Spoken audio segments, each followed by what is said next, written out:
Hey Vikes, I'm Miss Dominy. I'm with the Brown High Norseman broadcast and podcast, and I'm here today with Derek Ramsey. Thanks for being with us, Derek. Absolutely. So, the Vikings had a great win during homecoming. hmm Um, how did y'all feel going into homecoming? It's it's been an up and down year so far, as have the past couple years. So we go in with a sense of confidence, but we have to stay humble, and we can't let ourselves get too big. It's like my coach likes to say, we can't get too big, we can't get too small. We have to kind of stay level. So yeah, we can't let our heads get too big, and it was a we need to win this mindset, but nothing's given to us. So, what positions do you usually play? I play wide receiver and I punt. Okay. And I know, just I've listened to several of the games on the radio and things like that, and the announcers have been pretty excited about your punting. Um, Yeah, that's been something that I kind of did for fun, seventh grade, just because nobody else wanted to do it. And so I was like, hey, this could be good. And I got better and better at it. And so last year I got first team all district, just kind of out of the blue. Wasn't really my goal. I wasn't focused on that, but it happened. And then this year I've had some pretty good opportunities and I've made some big punts. And so it's looking pretty good this year too. so, why do you like punting? It's a great question. It's just fun to see the ball fly through the air and you make a big impact on the game. Not a lot of people give credit to special teams, but they make a big impact on the game. One bad kickoff or one muffed punt can change the whole momentum of the game. And we've gotten several punts that have been muffed. And I think I can remember 4 or 5 right just off the top of my head, and so that's made a big impact on the game. And so that feeling of having an impact on the game with something super simple is probably why I love it so much. What's the hardest part about putting? There's a lot of pressure, and I've learned to tune that out to an extent. But if you miss it by a little bit, you shank it and it goes 10 yards and you did nothing. But having people running at you full speed, making sure everything is right with the drop, it's pressure is what gets you. But if you're able to tune that out, then it's pretty straightforward from there. So, are there any specific ways you've kind of learned to tune that out through the years? It's just confidence, having confidence in my abilities, my teammates. Having confidence in teammates is a big thing. If you can't trust them, then you're too worried about what's going on around you instead of getting the punt off in the first place. But yeah, confidence is a big part of focusing. And my dad always tells me, he says here and now. So it's always like whatever may have happened in the last play or whatever will happen the next play, you got to focus on the here and now. And so yeah, that really focuses my mind on, okay, we got to get this done, and then we can focus on what's next. Yeah, I mean that comes into play a lot in football. You see, we'll talk about you being a wide receiver, but a lot of times they start running for make the catch, and Yeah, you exactly. drop the Yep. ball, and you got to do one thing for the other. So let's talk about you at wide receiver a little bit. How long have you been playing wide receiver? Since 7th grade. That's been my position since 7th grade. What do you like about it? I love getting the ball. I love just running around all over the field. And a lot of people don't give credit to the linemen. They don't get the ball. But they make our jobs possible. And so, like quarterback and receivers, they get all the credit. And we do the work. We get the touchdowns, but they're the behind the scenes. They're protecting us, and so you feel like you're directly impacting the game. Is why I love it so much. You get to catch the ball, you run, you score. It's a direct impact and less behind the scenes. Mm-hmm. But you do have to give credit to those big guys that make it all possible. And our O-line seems to be doing a lot better. I know they struggled a lot last year. They seem to have kind of closed ranks and really pulled it together. We lost a lot of size. We had last year our O-line, everybody was over 300 pounds at least. This year we don't have anybody over 300, and so that change was it's a big difference in how you approach things, and so there was a learning curve, and that's evident in our record so far. But since district, we've really figured out how things need to go together for it to work. So, okay, I know one of the other wide receivers is Tyson, and I mean I've taught him for a while, so I love the kid, and he's a great player. But he went out during homecoming game. So how did that, when he went out, how, like, did that change your mindset? What went through your mind? Yeah, so that's my dog. I love Tyson. He's an exceptional kid. He's an exceptional player. He gets it done on and off the field, and so seeing someone like him go down with an injury, you know that it's something serious, because he'll put everything away to be on that field. And so I knew that I'm the next guy up, and I need to embrace that position. And before that, I didn't get the ball a whole lot, but I had to embrace that role of being a teammate and uplifting everybody around me. And so when it was my turn to actually contribute in the same light that Tyson does, it's pressure. It's certainly a big weight, not necessarily a bad weight, but you need to perform. And so, you just have to have that next man up mentality. You gotta go out there. You gotta perform. And luckily, that's what happened. And it was all for him. Like, you don't ever want to see a guy like that go down. It just breaks your heart. And I have to embrace that role for the rest of the season now. But yeah, everything's for him. The rest of the season's for him. And so having that drive, that it's everything for him. You can't go out in that field without thinking about, man, I know he wishes he could be out here, but I know he's going to support us, and we're going to support him through the journey. So that's. Well, I mean, and the way things turned out, I mean, I think that really what you're saying showcases how y'all are as a team and the relationship that you and Tyson have, and knowing that, you want to win for you, but you also want to say, I have your back, and if you're not there, I'm going to be there. Absolutely. And trying to fill those shoes. Absolutely. You did a pretty good job of that at homecoming. So talk a little bit about your touchdowns and receptions after Tyson went out, especially. Well, I mean, I went out there and he told me that it was my turn, so I had to go out there and perform. And every time we scored, we ran the same play, and so it was lack of adjustment by the defense and just taking advantage of that lack of adjustment. And so it was very simple. Nothing special, nothing superhuman about it. It was just pass and catch, and the rest was history. So how did you feel after that first touchdown? It felt amazing. Being able to, that was my first touchdown all season, and so being able to not only score in a homecoming game, not only score in the name of somebody that you care about and that is just only able to watch from the sideline, but it all means a lot to a lot of people. And alumni come out for homecoming, and so you have all these fans watching you, and it's a huge pressure, but once you score, it takes the weight off your shoulders. It feels amazing. So going into the end of regulation play, what was the talk with the team on the sidelines like? It's 0-0.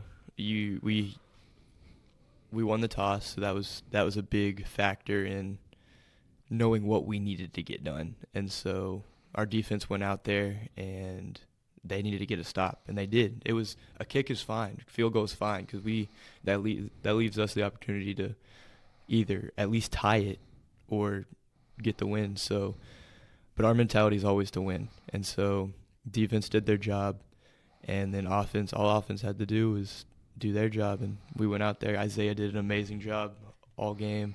He definitely deserved that MVP. He's up for MVP of whatever week we're on, but yeah, he definitely deserves that title, and he really made an impact on the game and scoring the winning touchdown. That was awesome. And it's because there's always that in the back of your mind, like, man, this could have all been for nothing. Like, made it through 4 quarters, and it could go either way. And so it's your heart's pounding, and you just got to go out there and perform. Yeah, I mean, those kind of games, I mean, they take years off your life, but they're some of the most fun. You know, that you knowing that chance at heartbreak is there just makes that victory so much better. Yeah. And, you know, y'all really do seem to be clicking as a team this year, you know, working on both having a running game and a passing game.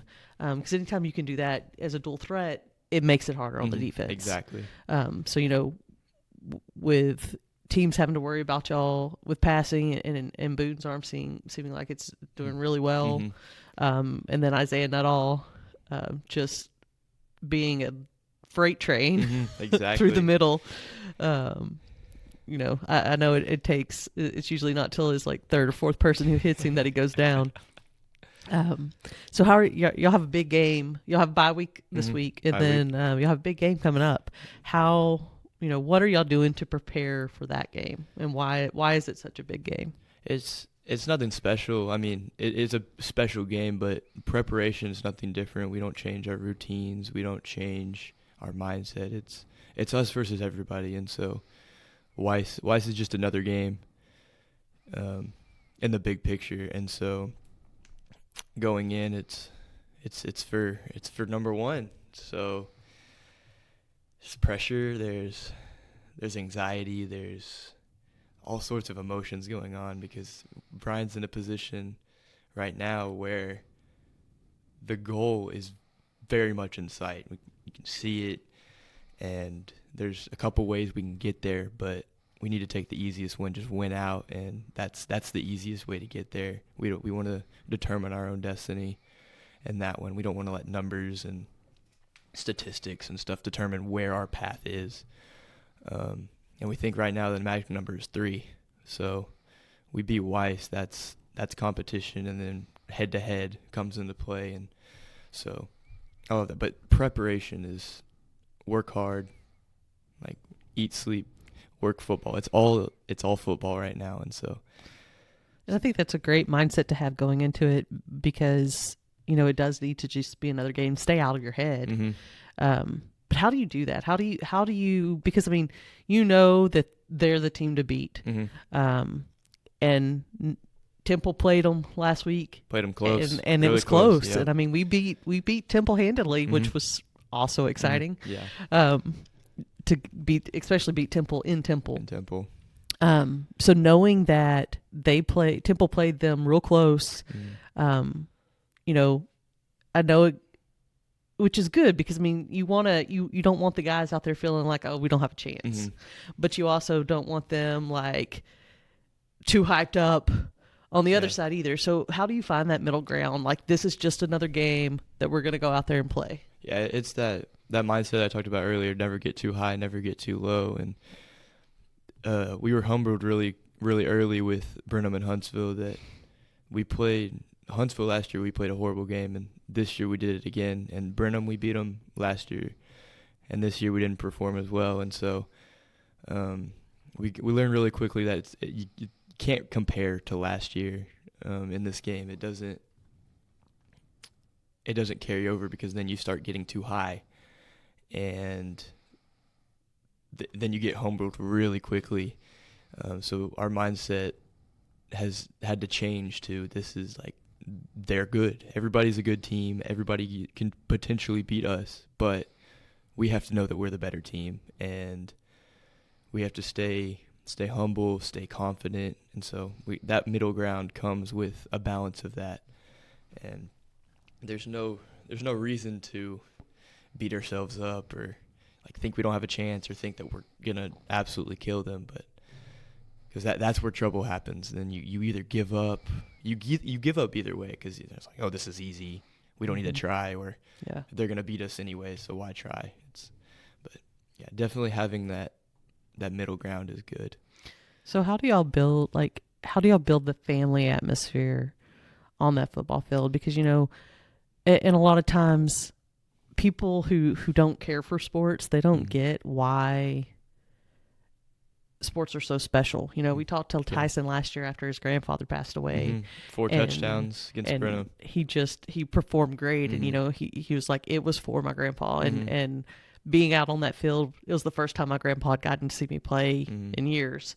And you saying, it's for Tyson. Like, we want to. Why can sports do all of that for someone? It brings people together more than many things in this world, because you all have a common goal and you're around each other all the time. There's nothing that should separate teammates, and there's conflict. We're human beings, and there's arguments and stuff like that, but at the end of the day, we're all family. We're a brotherhood. And so that extends beyond the team, that extends to family members, that extends to coaches, that extends to the coaches' kids being out there and being ball boys and stuff like that. Like, you build a relationship with each and every one of those people, and that means way more than the game, like the score. It's as long as you have those relationships at the end of the day, then it's a win. It's a family game. I mean, I think that's what's one of the things that's so special about high school sports, because I think also people, just in a short-sighted kind of way, don't realize that there's pretty fast turnover in high school sports. It's a lot of juniors and seniors. Well, so you have people playing with each other for 2, maybe 3 years, and then it's a new set of teammates. Exactly. So that can be really hard, and so building those relationships and helps you have each other's backs, and that you're there for each other. And there's always those guys that you had last year, and majority of your teammates are gone, and you have to use those remaining relationships to build up again, and that ability can really help a team go far. If everybody's playing for themselves, then you're not a team. But if everybody has everyone's back, then that's how teams become special. And so how's it? I mean, because you move into a leadership role pretty fast too.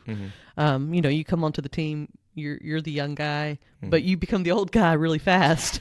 So as an old guy now, what's it like? Kind of trying to coach up the people who will follow behind you. A lot of those guys, they have a lot of untapped potential, and their attitudes aren't quite where they need to be, and there's a lot of frustration. There's a lot of anger built up from whatever the situation may be, maybe not playing enough, all that. But the goal, especially with Tilu, we're working on. He's a great player. He has great potential. He shows the numbers, and he beats himself up really easily though. And so with something like that, we encouragement. We make him hug Coach Snead every time he's angry, and he gives him a hug. That's great. They talk it out. And so that's just an example, because I know he knows the situation too, and he knows that it's helping.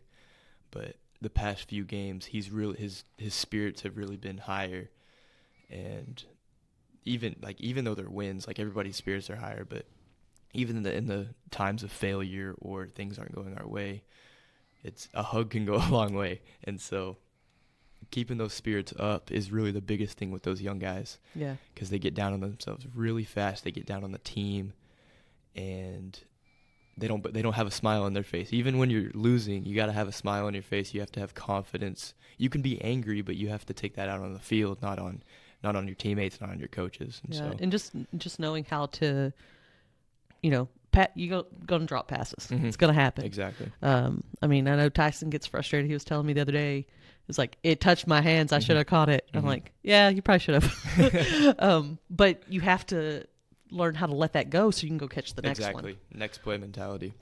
Exactly. And so I know, just one more question. I know that for both you and Tyson, y'all's faith plays a big role in your decisions and the way that you walk in your life. How is that kind of for you transposed on the field?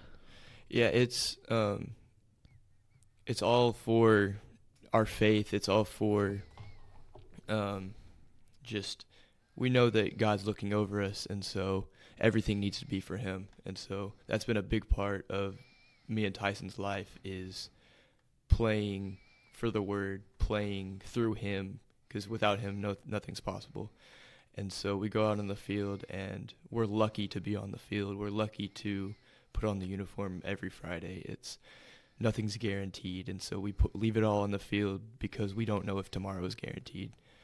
But yeah, having faith in God, having faith in the game is really a good way to keep your confidence up, way to keep your spirits up in times of trial and tribulation. But yeah, faith is a huge part of the brotherhood aspect, and remaining faithful to your teammates, remaining faithful to what your coaches are telling you. And so it's a mindset. Faith is a mindset on and off the field.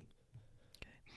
Well, Derek, I appreciate you talking with us today. Absolutely. And enjoy your bye week, and then kill them next week. Thank you so much. Thanks.